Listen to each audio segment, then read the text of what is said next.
Everyone, welcome back to my channel. कसे आहात तुम्ही सर्वजण? आय रिअली होप दॅट तुम्ही सर्वजण छान असाल. तर आम्हीसुद्धा सर्वजण मजेत आहोत. तर बाहेर इतकं सुंदर वातावरण झालेलं होतं. सकाळचे 11 वाजलेले होते आणि पाऊस जो आहे ना रोज थोडा का होईना येतोच येतो आणि सूर्याचं दर्शन तर अगदी होतच नाही आहे असं होतं आहे. तर बाहेर ना असे छान ढग आलेले होते, काळे ढग, आणि पाऊससुद्धा रिमझिम रिमझिम ना चालू होता. माझी आत्ताची सगळी कामे जी आहेत ना बेसिक सगळी उरकलेली होती. पण झालेलं असं की 2 दिवसापूर्वी मी किराणा भरला होता स्टार बाजारामधून आणि तो असाच ठेवला होता. आज उद्या करून बहाणा करता करता तो असाच ठेवलेला होता. पण आज म्हटलं नाही, आज उद्या करून शेवटी करावं तर आपल्यालाच लागणार आहे. त्यामुळे म्हटलं चला सुरुवात करूया.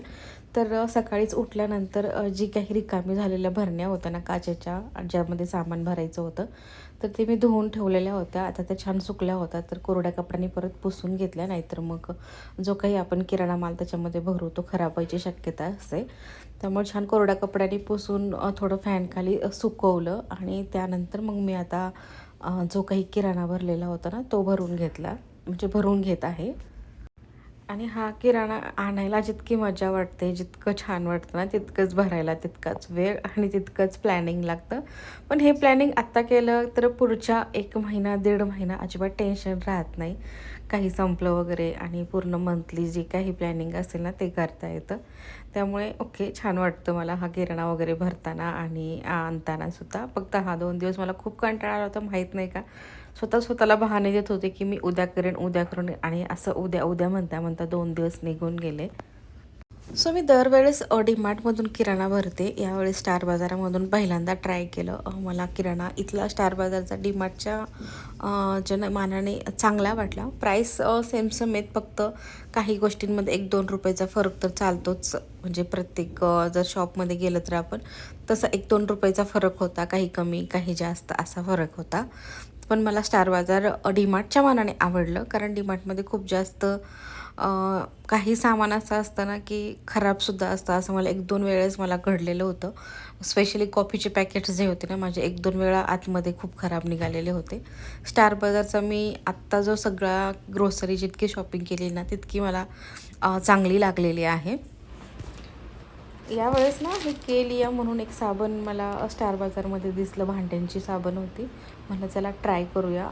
तर ते घेतली आणि जितकं काही सामान होतं ना ते डिवाईड वाईज करून ठेवते. आता हे सगळं जे आहे ना तुम्हाला जरी 15-20 मिनटामध्ये दिसत असेल तरी हे करायला मला जवळजवळ 2.5-3 ते 3 तास लागतात. आणि त्यानंतर जो सामान भरण्यांमध्ये भरून जो उरलेला असतो ना तो मी या टपात ठेवते. कारण भरण्या कशा 1 किलोच्या अर्धा किलोच्या असतात आणि आपण महिन्याचं सामान थोडंसं जास्तच आणतो. सो ह्या टपात ठेवून देते, जेणेकरून जेव्हा ते संपेल तेव्हा मग परत त्याच्यामध्ये रिफिल करता येतं आणि वापरायला सुद्धा थोडंसं हँडी पडतं. त्यामुळे या टपामध्ये सगळं सामान जे आहे ना आता उरलेलं ते मी सगळं ठेवून देते. आणि काही सामान असं असतं की जे वरती नाही ठेवता येत, जसं की डाळी, काही तीळ, हे जे आहेत ना वरती ठेवल्यानंतर त्याच्यामध्ये फंगस वगैरे लागायची शक्यता असते. त्यामुळे ते काही सामान जे काय ते फ्रीजमध्ये शिफ्ट करून ठेवलं. बाकीचं बाथरूमचं इसेन्शियल सामान बाथरूममध्ये ठेवलं. जे काही धुण्याचे लॉन्ड्रीचं सामान होतं ते ठेवून दिलं. आणि आत्ता ज्या काही भरण्यांमध्ये मी रिस्टॉकिंग केली होती ते मी परत व्यवस्थित एका जाग्यात ठेवून देते. आणि आता जवळजवळ 3 वाजत आलेले होते. कानाला आणायलासुद्धा टाईम झाला होता. कान्हा 3:30 वाजता येतो, तर मी हे सगळं सामान उरकून पटकन कानाला आणायला जाते.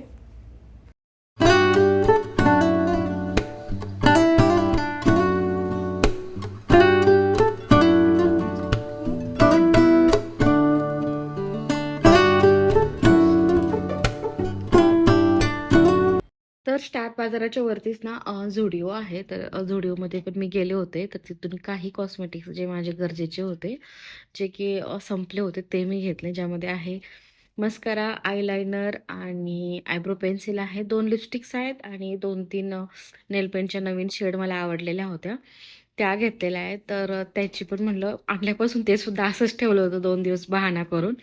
तर म्हटलं ते पण यूज करून बघूया. तिथं मी ट्रायल बेसवरती जे असतात ना ते पाहिलेलं होतं. पण तरीसुद्धा ॲक्चुअल जे प्रोडक्ट आहे ना, ते म्हटलं चेक करून पाहूया. तर हा आहे मस्कारा Zudioचा, जो मला ₹199 ला भेटला होता आणि हा अगदीच छान आहे. जो आपले जे आयलॅशेस आहेत ना, ते तुरंत व्हॉल्युमनाइज होतं. तर मला हा आवडला, कारण प्राईसच्या मानाने ओके, ओके.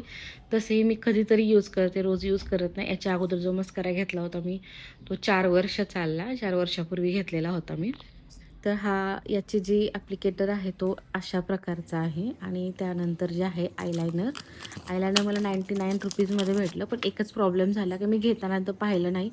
हा ब्लॅकमध्ये होता, पण त्याच्यामध्ये ना जो स्पार्कल आहे ना ते होतं, चमकी-चमकी टाईप होतं आणि मला ते नाही आवडत. तर ओके, ठीक आहे म्हणलं, चला वापरून बघूया. त्याच्यानंतर ह्यांनी 3 नेलपेंटच्या शेड होत्या, त्या अगदीच छान होत्या. मला या शेड खूप आवडल्या.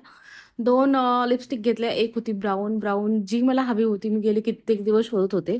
तर मला ती शेवटी Zudioमध्ये सापडली आणि दुसरं थोडंसं पिंकिश कलरमध्ये होता. आणि बाल्कनीमध्ये आले, तर बाल्कनीमध्ये मी चाफ्याच्या झाडाला बघितलं, तर जवळ-जवळ 30-35 कळ्या लागलेल्या होत्या. मी जेव्हा चाफा आणला होता ना, तेव्हा खूप जणांनी मला हे बोलले होते, की चाफा जो कुंडीत आहे ना, तो येणार नाही आणि जेवढ्या तू नर्सरीमधून आलेल्या जेवढ्या कळ्या आहेत ना, तेवढ्याच येतील, परत येणार नाही. पण तेवढ्या त्या कळ्या आल्या त्या आल्या आणि आत्ता जवळ-जवळ 30-35 कळ्या आल्यात आणि हा आनंद ना काहीतरी वेगळाच होता माझा. मी यावेळेस जेवढी फुलांची शॉपिंग केली होती ना प्लांट्सची, तेवढ्या सगळ्या प्लांट्सला ना कळ्या लागलेल्या आहेत. अगदी पारिजातकला सुद्धा कळ्या लागून फुलं लागतायत. तर मला ना हे खूप छान वाटलं, कारण मला बाल्कनीमध्ये स्पेशली फुलांची झाडं असलेली खूप आवडतात. त्यानंतर हे जे आहे ना, हे आहे रंजाई. याला तर कंटिन्यूली फुलं लागतायत जेव्हापासून मी आणलेले आहे, तेव्हापासून आणि आता जवळ-जवळ 4-5 वाजले होते. जसं वातावरण 11 वाजता होतं ना, तसंच वातावरण आता 5 वाजता आहे. अगदी छान हवा सुटलेली होती. पण मला आता रेडी होऊन जायचं होतं भाजीपाला आणण्यासाठी आणि त्याचबरोबर उद्या हरितालिका होती. तर हरितालिकेसाठी मला ना काही जी काही खरेदी करायची होती पूजेसाठी, ते पण करायची होती. त्यामुळं आम्ही 6 वाजताच्या सुमारास निघालो होतो मार्केटमध्ये. स्वप्नील पण होते आमच्यासोबत आणि काना थोडासा रुसलेला होता इथं. त्याची काहीतरी बिनसलं होतं त्याच्या डॅडसोबत, तर त्याचं चालू होतं. तर ही आहे आमच्या बिल्डिंगच्या खालचा प्रिमाइसेस आणि इथे जे आहे ना, गणपती बसवण्याचा शेड टाकलेला आहे. इथे गणपती बसणार आहे आमच्या सोसायटीचा. सो मी जी ब्राउन कलरची लिपस्टिक लावलेली होती ना, ती Zudioमधून आत्ता घेतलेली लिक्विड लिपस्टिक होती. मला लिक्विड लिपस्टिक थोडीशी जड वाटतात लिप्सला. असं वाटतं की अ, थोडंसं खूप जास्त हेवीनेस वाटतं. पण ही वाली लिपस्टिक मला खूप आवडली. मी पहिल्यांदा Zudioची ही लिपस्टिक ट्राय केली होती. याच्या अगोदर मी एक बुलेट लिपस्टिक होती ना, ती घेतली होती. पण यावेळेस न्यू जी आहे ना, लिक्विड लिपस्टिक ट्राय केली. अगदी आवडली मला. रस्त्याने येताना सगळीकडे गणपती बाप्पांचे स्टॉल होते आणि सगळीकडे वाद्यांचं जी प्रॅक्टिस होती ना, ती पण चालू होती. फायनली आम्ही पोहोचलो भाजी मार्केटमध्ये. इथे मी भाजी घेते. यावेळेस ना मी सगळ्यात जास्तीत जास्त भाजीपाला घ्यायचा ट्राय केलाय. पालेभाज्या घ्यायचा ट्राय केलं. कारण काय होतं ना, आमच्या तिघांना सुद्धा पालेभाज्या आवडत नाहीयेत आणि आम्ही ते अव्हॉइड करतो. एखादी पालेभाजी आठवड्यातून एकदाच होते असं होतं. पण मी यावेळेस 4-5 पालेभाज्या घेतल्यात, की फोर्सफुली आपण खाऊया असं. तर ते झाल्यानंतर मात्र घरी येऊन परत स्वयंपाक करायची अजिबात एनर्जी नव्हती आणि तिघांनाही एवढी काही भूक नव्हती. त्यामुळे स्नॅक म्हणून मला मी डोसे बाहेरच खाऊन घेतला, मसाला डोसा आणि मी तुम्हाला आता भेटते नेक्स्ट डेला. तर इथे जे आहेत ना, जे प्लांट्स होते ते 3-4 दिवस मी बाहेर ठेवले होते, पावसाच्या पाण्यासाठी खास. कारण आपण घरचं पाणी जरी कितीही घातलं तरी पावसाच्या पाण्यामध्ये नायट्रोजन असतं, जे की आपल्या घरच्या पाण्यामध्ये अजिबात नसतं. सो त्यामुळे झाडांची जी ग्रोथ आहे ना, ती छान होते आणि जे इंडोर प्लांट्स आहेत ना, त्यांना अजिबात पाणी भेटत नाही पावसाचं. त्यामुळं आवर्जून मी ते 3 ते 4 दिवस बाहेर ठेवले होते पावसामध्ये आणि आता ते छान असे टवटवीत झालेत आणि म्हणून म्हटलं चला आता हे प्लांट्स जे आहेत ना, इथे ठेवूया. आज हरतालिका होती, त्यामुळे सकाळी उठून सगळं पूर्ण घर मी स्वच्छ केलेलं होतं. अगदी 4 वाजताच उठले होते मी. त्यामुळे आता घर-बीर स्वच्छ झालेलं होतं. फक्त ही जी वरची कामं होती ना, तीच होती. कालच्या दिवशी ना, मी सकाळी उठल्यानंतर अजून एक काम उरकलं होतं. ते म्हणजे जी साय जमा झाली होती ना, ती घुसळून ठेवली होती आणि त्याचं लोणी मात्र काल निघालं नव्हतं. काय माहिती काय? मला वाटलं आता ह्यावेळेस फेकून द्यावं लागतं की काय? पण मी ते फ्रिजमध्ये ठेवलं. तर फ्रिजमध्ये ठेवल्यानंतर मात्र ही जे लोणी आहे ना, इतकं असं मस्त वरती जितकं होतं ना, तितकं वरती असं तरंगून आलं होतं. तर मला तेच आता कडवायला ठेवायचं होतं. कालच्या दिवशी जितका भाजीपाला आणला होता ना, तो सुद्धा असा छान धुवून ठेवून दिलेला आहे आणि सुकल्यानंतर मग मी तो फ्रिजमध्ये स्टोअर करेन. इथे तूप मी कढवायला ठेवते आणि जे ताक उरतं ना मी ते झाडांना घालते, 1 ग्लास ताक आणि 4 ग्लास पाणी असं करून, कारण ते एक चांगलं फर्टिलायझर म्हणून झाडांसाठी काम करतं त्याच्यामुळे. आणि व्हाईट कपड्यांचं एक मोठा प्रॉब्लेम, इतके डाग निघत नाहीत, त्यामुळे महिन्यातून एकदा हा रिनाला जो आणते त्याच्यामध्ये जितके काही व्हाईट कपडे आहेत ना हे असे झालेले, तर ते मी बुडवून ठेवते आणि एक तासाभरानंतर मशीनला लावल्यानंतर फक्त याच्यामध्ये रंगीत कपडे कुठलेही घालायचे नाहीत. तर असेच हे पांढरे कपडे मशीनमध्ये किंवा हाताने, कमी असेल तर हाताने धुते आणि ते अगदी नवीनसारखे पांढरे शुभ्र होतात. तर ते सुद्धा आज काम करून घेतलं. नाही म्हणता स्वतःला बहाणे देता आज मी खूप सारे काम करून घेतले काल आणि आजमध्ये, जेणेकरून मला पुढचा आठवडा आणि त्याचबरोबर जो किराण्याचं आहे काम, तर महिनाभर मला अगदी निवांत राहता येईल. असं तूपसुद्धा कडलेलं होतं. तुपाला वास येण्यासाठी मी याच्यामध्ये लवंग ॲड करते. ओके, चला बाय. आता भेटूया आपण पुढच्या ब्लॉगमध्ये. तर आजच्यासाठी दॅट्स इट. बाय.